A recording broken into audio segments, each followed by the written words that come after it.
Yay!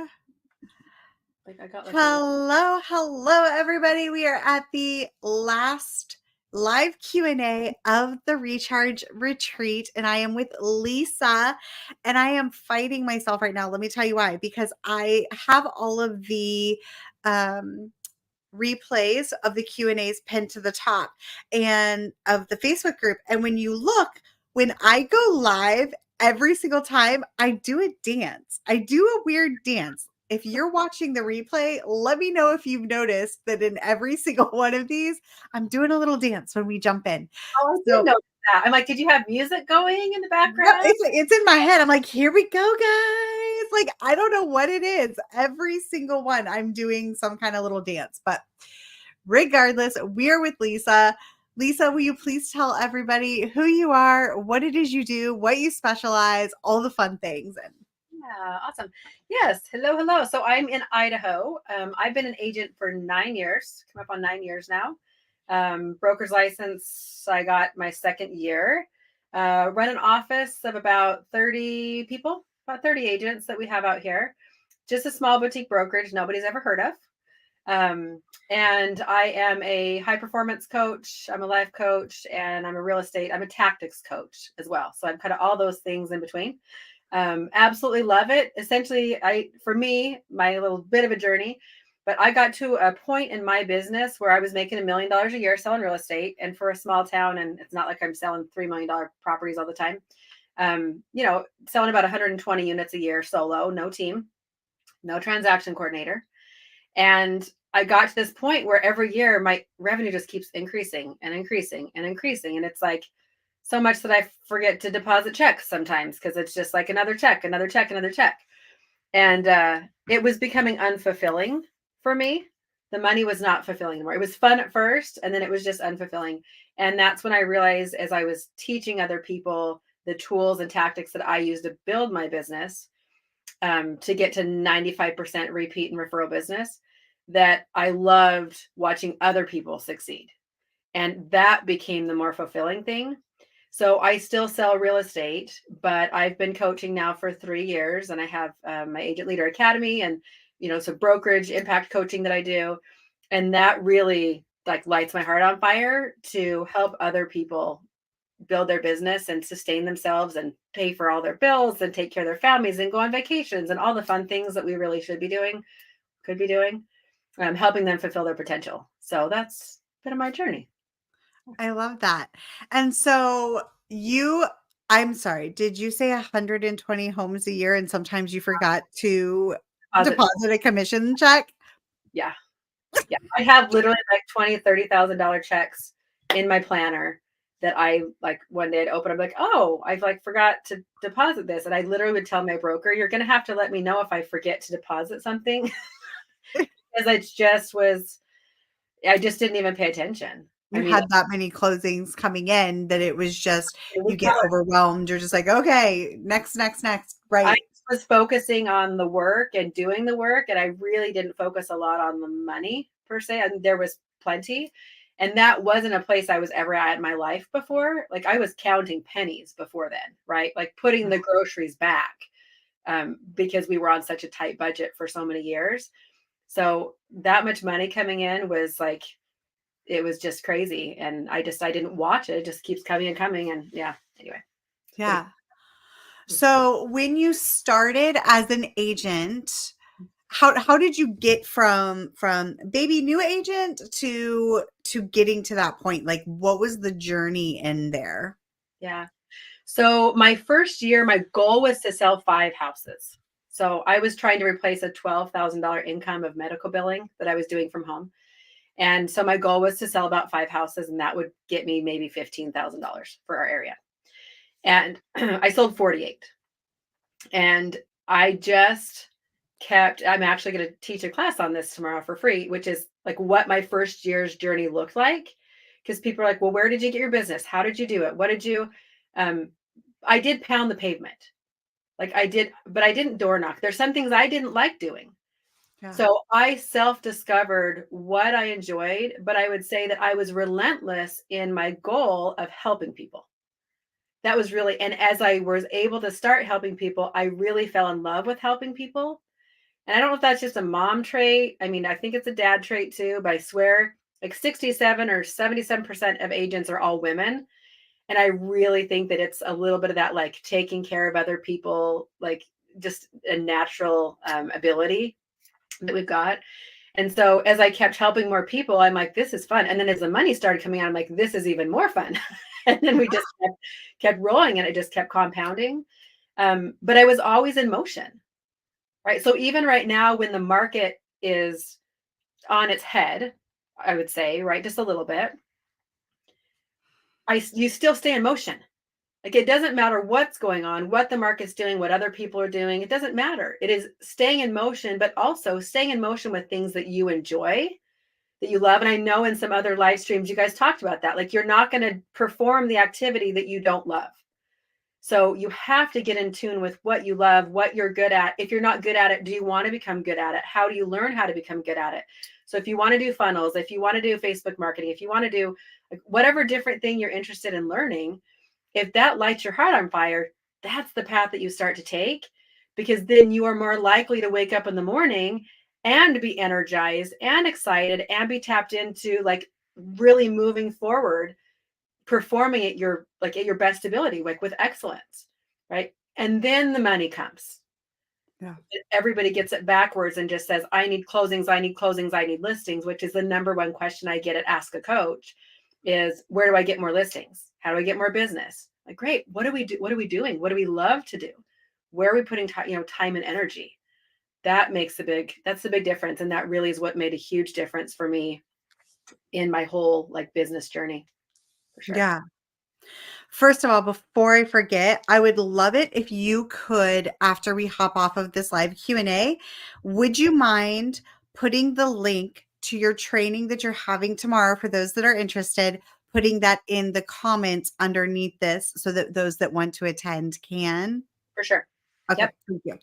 Yep. The other thing that I wanted that you kind of talked about that I wanted to kind of dive into a little bit, and it's going to be like the hot topic, but I want to talk a little bit about the market that we're in, the changes that people are afraid that are going to be happening in the industry. And I Mm-hmm. want to choose like my words very carefully because I don't want anybody to get the wrong idea about anything.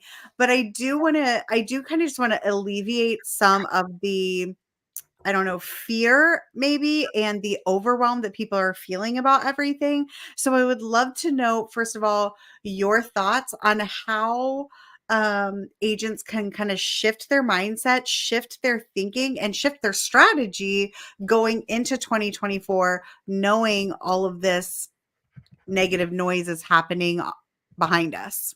Okay, awesome. That's an awesome topic to talk about, I think. So yes, a couple things: fear, overwhelm, mindset, and strategy. So let's talk about where fear and overwhelm are actually coming from. So when anything changes, it's the fear of the unknown, right? It's the fear of not knowing what's going to happen or how you're going to respond. And if we really look at the confidence that we have in ourselves, confidence looks a little bit more like we don't have to know exactly A, B, C, D, like how we're going to get there. We just need to have confidence that we can figure it out. And so if we don't have that confidence, or if we're so concerned, if our focus turns to the changes that are happening, change is always happening.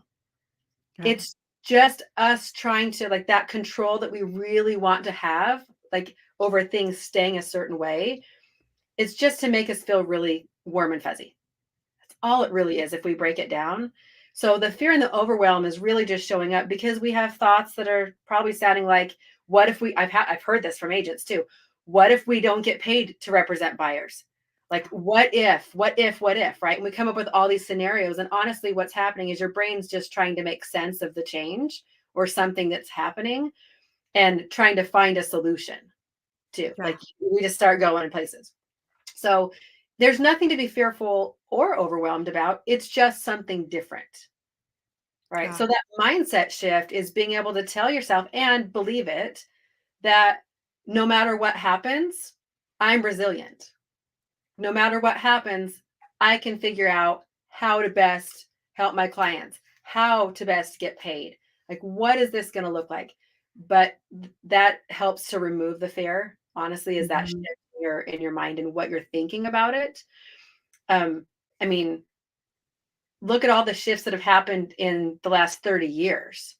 And I'm sure that even when somebody, I mean, think about it, even when real estate was in a freaking phone book, right? And people had to look stuff up that way. I'm sure there were people that were fearful when it went digital and they didn't know how to do digital, or they didn't have a computer, or they didn't know how they were supposed to look up properties. Like, it was a totally new thing. So there's so much there's a little bit of peace and understanding and knowing that it's a natural feeling when something changes. But if we sit in it too long, if we sit in the fear and overwhelm, and if we read all the news articles and we worry about, all the things that are going to happen or could happen, that starts to create that fear and overwhelm for us. So Yeah. that's a big difference. Strategy, you that's why there's mentors. Like, that's why there's you. That's why there's me, right? So that you have so these agents have people to go to so they can be able to not feel like they're in this by themselves. This can be a very lonely business when Yeah. we are entrepreneurs, right? Because that's what we are. We're independent contractors. And relying on the people in our office, sometimes they're not going to share a strategy. Like, if they figure something out, you best bet they're not going to tell you how they figured it out, because they want all the business, right? That's what's so tough about this industry. And so that's why I think these independent coaches like this are so awesome, because that gives agents a place to come that's safe, where you can collaborate, where you can learn new things that will work. And that's all that's going to happen, is whatever changes happen to come down the pike, like, we're just going to figure out what's the next right action. What's the next thing that we're going to do? And that's really, I mean, I know that simplifies it a lot, but we're overcomplicating it. Yeah. And I think I what you said is I keep playing it over and over in my mind as far as basically we create our own scenarios in our head. And it's not only that, but it's, you got to look at your resources. Where are you going for your news? Are you going to Facebook groups? Look, we all Yeah. know I love me some Facebook groups. We're in one right now. I have a huge community. I love my Facebook groups, but I would never in a million years go there for some hardcore legal No. explanations on what is going on. That's not where you go. So you would definitely want to look at the sources and where you're getting your news from. And I think that just the idea of you saying that a lot of times we're creating our own scenarios and thinking like the worst thing. I mean, maybe this is the best thing that could have happened. Yeah. Maybe this actually opens us up for some really cool ways to help our clients even more. And maybe we can even make more money this way. But nobody's having that conversation. We're coming from a place of fear. And I really love the fact that you're like, let's not come from that place. Let's push past that, understand that it's natural to feel that way, but keep moving forward. So, my next question for you would be when it comes to setting up your plan for the new year, is there anything that you would recommend people do differently? Let's just say they've been in business for 2 years, maybe they've been in business for 5 years, but they've had it great. Now things are starting to slow down. It's getting a little tough. When they're setting their goals, when they're creating their plans, what would you recommend that they change or shift? Yeah. So, in setting goals for a following year, I'm always going to look at a couple different aspects. So, the first thing is going to be what worked. Like, where did your business come from? Most agents, when I ask them, they don't know what the source. I'm talking the source of every single person that's contacted you, every single closing you've had, and not just the closings. I'm talking where are the phone calls coming from? Where are the leads coming from? Because if we don't track that, you can misstep and think, I need to pay for Zillow leads because that's where it's like a comfortable thing, right? That's where my business is coming from. But then if they actually go tally up where their business actually closed or really came from, it actually isn't from Zillow, or maybe the majority isn't from Zillow. I'm just giving that as an example. Yeah. But we have to understand what works for you as a person. Even if you had 5 closings, great. Where did those 5 come from? That can give you an avenue to double down, right? You understand where you invest. When I went from my 48 houses and I made it to 120 houses in my fourth year, I think it was like 90 something, my third or fourth year. It just kept growing, right? I had realized that I loved to invest in my clients, and my clients invested in me. They invested their time and their trust in me. And so I turned, and instead of paying for like random mailers, I was paying thousands of dollars to mail to people who didn't care about me at all. I turned and created a way to invest in my clients. Very simple. It's my follow up plan, but it's the way I invest in my clients. And my business went 95% referral and repeat. Like, Yeah. I've sold over 700 houses, but my customer list is only 275. That's how much repeat business. I tell my clients to quit moving sometimes, but that's how much repeat business I've had because I've invested in them. So, what do you want to invest in? Where do you double down? So, that would be what's been working. The next part is what's going to work in the future. And that can change month to month. Sometimes, like over COVID, that changed week to week, right? We had to be able to pivot quickly. So, assessing what's going on in the market is like 50% of this. You have to understand what's going on, how we're approaching business. And like right now, it's harder to sell a property just because it's taking longer. People are more frustrated, right? So, when they're more frustrated, who do we go hit? The people who expired, who had agents who couldn't communicate very well and explain why things were taking longer to sell, or they weren't good at competitively pricing if things needed to be, priced better, or they did just a poor presentation job on their listing, or what about frustrated? They need to sell. They don't understand the market. So if we go in with value and we offer value to these people and explain to them, here's why you struggled. Here's how here's a solution. Would you like my help with your solution? You're more likely to convert that person to work with you. So depending on but 2020, we didn't have expires. We didn't have for sale owners, right? So that's not who we marketed to. So you just have to be aware of what the market's doing, and then you have to act accordingly because every lead generation method doesn't always work all the time. So having a really large span of lead gen options in your arsenal, which they can get when they do your upgrade, right, to this. They can get Mhm. my 20 high impact lead gen. That comes with their Power Pass. They get Oh, that. They get that for free. Yes. oh, yeah. So that'll give you the ideas though of things that you can do. But again, they don't all work all the time. So you have to be very aware of what's going on in the market. Yeah. Yeah. And it's, I just want to say too, because this is kind of just like, I don't know, my brain is like going a million miles a minute, but I'm thinking like everything that you're saying is, I see a lot of conversations happening inside of groups about, I got to get a job or what's a side hustle I can do? What's another business that I can do? That's Yeah. a big one. What other business can I do? And Yeah. here's the thing that I know about businesses. I've had multiple businesses. There's always ebbs and flows. There's Yeah. always differences. And like you said, there's always shifts in strategy. Mm, There's trends, just like clothing in your business, there's trends I like that. on what's going to work and what's not going to work. So I love the idea of having basically this lead gen toolkit of things that you can pull out depending on the market that you're in, obviously the area that you're in, it could differ. So I do love to say all the time that, you know, as far as lead generation goes, it was so highly personal to what you like to do.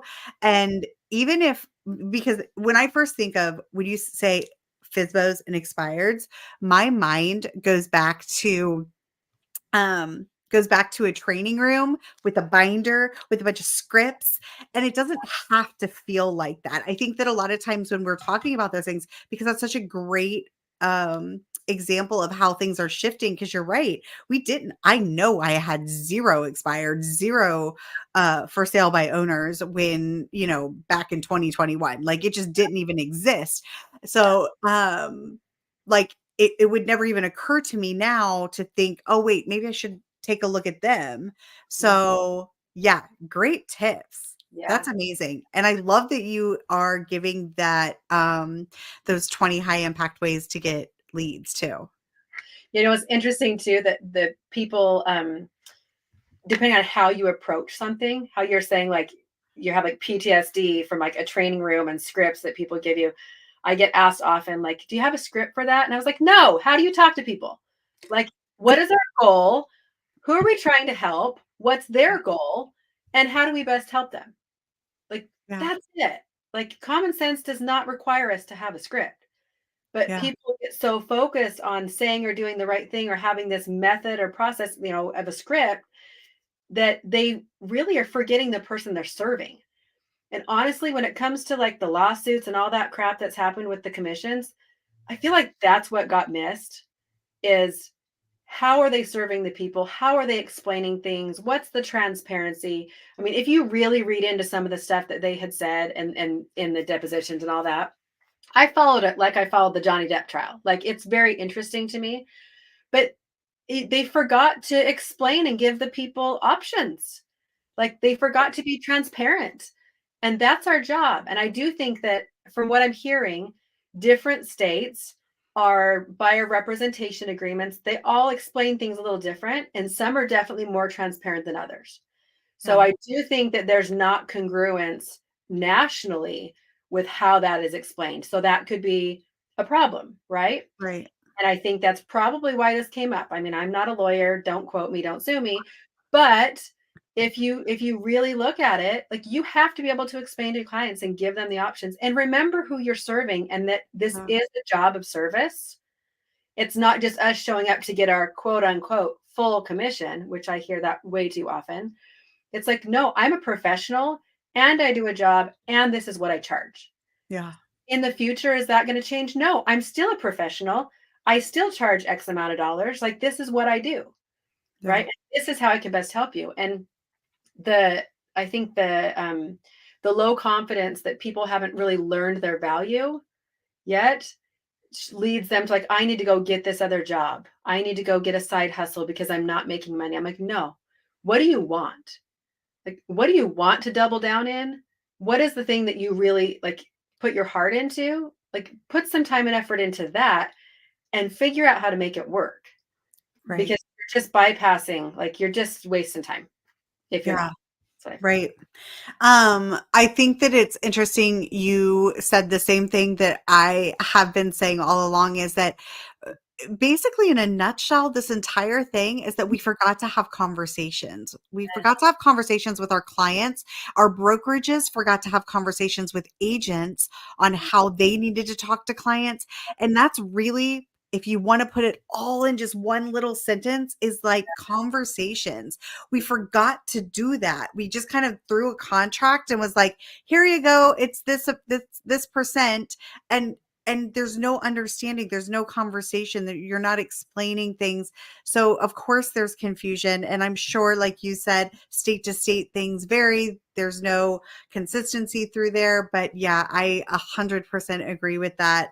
I love that you are able to help agents go through this. I don't know, it's just so noisy right now. I keep saying that, I'm like, it's so noisy, but just that you're able to so easily explain things and really just help, I don't know, make sense of everything in a way that doesn't feel scary. Like it doesn't have to feel scary. And I think that that's the biggest thing that I want people to take away, is that what's happening right now just doesn't have to be scary. Yeah. Let's not make it worse than it is by Yeah. adding to the noise. And I think that somebody says something in one group, or somebody sees something on Instagram, or they read a headline in an article, news article, and then they're like, "Oh my gosh, what happens if this?" And that's where all of this is coming from. So, I definitely think that you're on the right track with everything. I would love to know, for number one question, if you were to give a new agent or an agent advice going into the new year, something actionable, something they can take with them, what would you have them do? For the new year, I would get in touch with your like really get in touch with your why, like what's driving you, because that's what's going to push you through all the noise anyway. Yeah. Because if you don't have that, if you don't have the reason why you're doing the job, then it's going to be easy for you to get distracted. Right. And our distractions, like our desire has to be greater than our distractions. It Yeah. does. And there's always going to be distractions and there's always going to be some sort of drama. And if we let those win, and I think that's the shift that we're feeling right now, is like some people shift toward the drama and the distractions, but then they go into that overwhelm and panic and they get discouraged. Right. Yeah. And they're like, well, I don't know why I'm discouraged. Well, because you got distracted and you let drama pull you in, right? And you Wow. didn't focus on the activity of what you actually should be doing or what to do in your business. And then you get so far down the line and it's hard, it feels hard to come back, I think. So for new agents, if they listen to the drama and the distractions, they're going to be like, this is a really hard job. And I'm like, is it hard to help people? Like, is it hard to pick up the phone and help people? Is it hard to have a conversation with somebody, at an event and see how you can help them or see what's going on in their life? Like, is that hard? Right. And so Yeah. really simplifying it. I definitely am not the fanciest person you've ever met, but I think that that lends to like why I've made so much freaking money, because it really comes down to having the conversations with people and creating relationships and caring about their circumstances. Like that's, and you can't focus on caring about someone else's circumstances if you're stuck in your own drama, Yeah. right? In the drama of the industry. And I think that's going to be a big divider, and it's going to show like the cream's going to rise to the top, which is those people that can keep focused on what their goals and dreams and desires are and the goals and dreams and desires of the people that they're helping. So I think Yeah. that'll be a big You difference. articulated that perfectly. That's perfect. Yes. Just keep pushing through, basically, is where we're at here. Keep Yeah. moving, because the moment you stop, that momentum in your business stops, no matter what stage of your business you're in. And if you let things stop you, you're always going to be in a stop start type of business. And you don't want that. You want something that's going to gain momentum and help sustain, because I'm all about having a sustainable business and a profitable business. So that is the perfect way, I feel like, to end this section. Lisa, can you tell everybody how they can find you? Oh, really quick. I just wanted to say really quick, sorry, shameless plug. This is amazing. Like, Oh my. okay. So Lisa has this client management. I don't want to like show too much. She has this client management like workbook type. It's not really a workbook, but it's like a planner type thing. Yeah. This is amazing. This is fun if you're a paper and pen gal. And Yeah. then she also has a planner that is like, it's 6 months. This is like a 6-month planner, right? Yeah, it's way So, too fat to go into a year. It's oh, did you? Okay. So these planners, they're so cool. I like looked inside. So if you are wanting planners, I have a lot of people that ask about planners all the time, and I do have a digital one, but this one is really, really good. So I wanted to give you just like a shout out. And she donated two. We gave one away today, and we're going to give one away tomorrow. So remember to share your workspace. On Instagram and tag us on Instagram, and that's how you can get put into the drawing to get one of those. But anyway, sorry, just had to say that. Can you please tell everybody how they can find you and how they can connect with you? yeah. So Agent Leader Lisa at Agent Leader Lisa is my Instagram handle, so you can find me there. And then from there, you'll be able to see like all my, free tools and things that I've got available. And if you are still stuck, like for anybody that's maybe still stuck in a little bit of the overwhelm, discouragement, like thinking you need a different job, that's fixable. So that's part of the mindset coaching. So I actually do a free Ask a Coach every Thursday. And so I'll put that link down below, and you can find it on my Instagram as well. So you can come and you can literally ask a coach a question and get coached for free. So if you've never had a coach before, it's an awesome experience. And then you can be able to catch all the replays on the podcast and all the good stuff. So just find me on Instagram. That's where I hang out. So I love that. All right, everybody. Well, that was our last Q&A session. Lisa, thank you so much for coming on, spending time with me, chit-chatting. It's been amazing.